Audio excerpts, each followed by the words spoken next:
ঘড়িতে তখন ভোর ৫টা বেজে ৩০ মিনিট। ঢাকার আকাশে তখনও ভালোভাবে আলো ফোটেনি। আর সেই সময় দিল্লির এক পুরনো বাড়ির জানালায় বসে চারঙা কাপ হাতে তাকিয়ে আছেন এক বয়স্ক নারী। তিনি শেখ হাসিনা।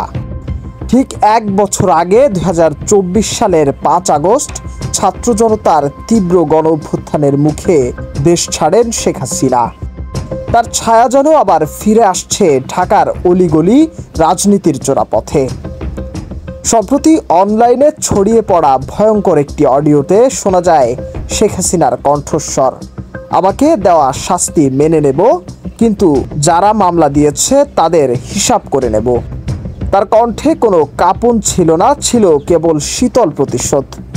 বিশ্লেষকরা বলছেন, নিষিদ্ধ হলেও আওয়ামী লীগের একটি ছায়া সংগঠন গোপনে আবার সংগঠিত হচ্ছে। ঢাকার কনভেনশন হলে ৪০০ জনকে দেওয়া হয়েছে guerrilla training, sleeper cell, funding, অস্ত্র, প্রযুক্তি সব চলছে অতীত নেটওয়ার্কের জোরে।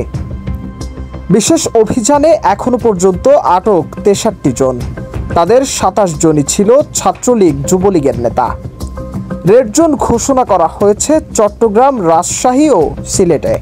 তবুও প্রশ্ন থেকেই যায়, ফেরানো হচ্ছে শেখ হাসিনাকে, কিন্তু কেন এত গোপনীয়তা? নতুন স্থিতিশীলতা ফিরে পাওয়া বাংলাদেশ আবারও কি অস্থিরতার পথে? নিউজ ডেস্ক, দৈনিক রূপান্তর।